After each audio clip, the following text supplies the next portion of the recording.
আজকে আমি দেখাবো আপনাদের আপুর মাটির রাজপ্রাসাদ। হ্যালো বন্ধুরা, আসসালামু আলাইকুম। সবার কি অবস্থা? আশা করি সবাই ভালো আছেন। তো আপনাদের দোয়া এবং ভালোবাসায় আমরাও ভালো আছি।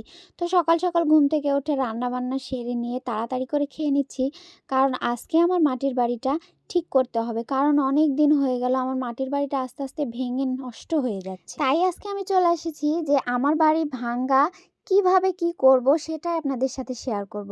তো মাটির বাড়ি অনেকেই বলেন যে আপু আপনার মাটির বাড়ি না দেখতে খুব সুন্দর লাগে। আসলে কি মাটির বাড়ি সুন্দর? আমি মনে করি, আমি বিয়ের আগে মনে করতাম যে মাটির বাড়ি ভালো, লেপলে কুচলে খুব সুন্দর দেখাবে। কিন্তু এখন মাটির বাড়ি বিয়ে হয়ে যে আমার এত সমস্যা হয়ে গেছে, এগুলো লাগাতে লাগাতে আমার জীবনটাই শেষ। শুধুমাত্র আমার না, আমার শাশুড়িরও একই অবস্থা। তো কি অবস্থা হয়েছে দেখেন, বৃষ্টির পানিতে এগুলো ভেঙে সব নষ্ট হয়ে গেছে। আর এটা হলো আমাদের একটা বাড়ি।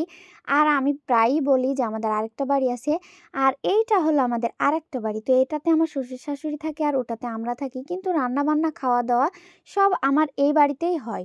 আমরা যে বাড়িতে থাকি এ বাড়িতে।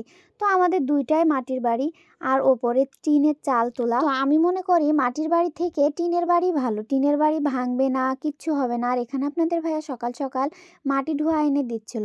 তো মাটি তুলে আনতেও কিন্তু খুব কষ্ট করতে হয়, আর এই মাটির ডালিগুলো কিন্তু আমরা চাটতে পারবো না। তাই আমার শ্বশুর আর আপনাদের ভাইয়া দুজন মিলে চেড়ে নিয়ে আসছিল। আর এখানে এই তো মাটিগুলো ভিজাচ্ছিলাম, কারণ এগুলো লাগাতে হবে।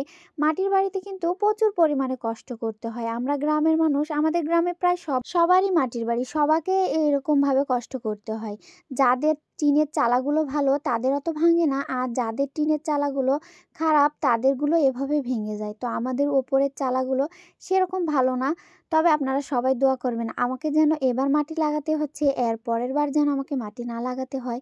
আমি যেন একটা ছোট্ট খাট্ট করে আমার স্বপ্নের ছোট্ট বাড়ি দিতে পারি। অনেকে কিন্তু বলে যে হলো আমার যে বাড়ি আছে আমি কাউকে দেখাবো না, কিন্তু আমি মনে করি আমার যেটা আছে আমি সেটাতেই অনেক খুশি। তো আপনারা সবাই দোয়া করবেন আমাদের জন্য, আমরা এই মাটির বাড়ি থেকে যেন একটা দালান বাড়ি দিতে পারি। আর এই তো এখানে আমি আমার সব কাজগুলো সেরে এসে, আমি কিন্তু পুরো মাটিটা লাগাইনি, আমি সামান্য একটু লাগাইছি। আমার শাশুড়ি মাই সব লাগাইছে, কারণ আমার তো বসে থাকার সাধ্য নেই। আর এখানে এসে আমি পিঠা করব বলে বসে পড়েছি।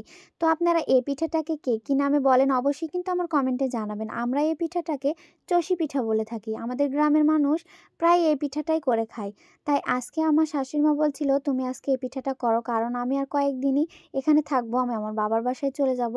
তার জন্য সব পিঠাই একটু একটু করে করে খাচ্ছি। আর আমার শাশুড়িমা বলছে যতই বাবার বাড়ি খাও না কেন, শ্বশুর বাড়ি থেকে তো একটু হলেও খেয়ে যেতে হবে।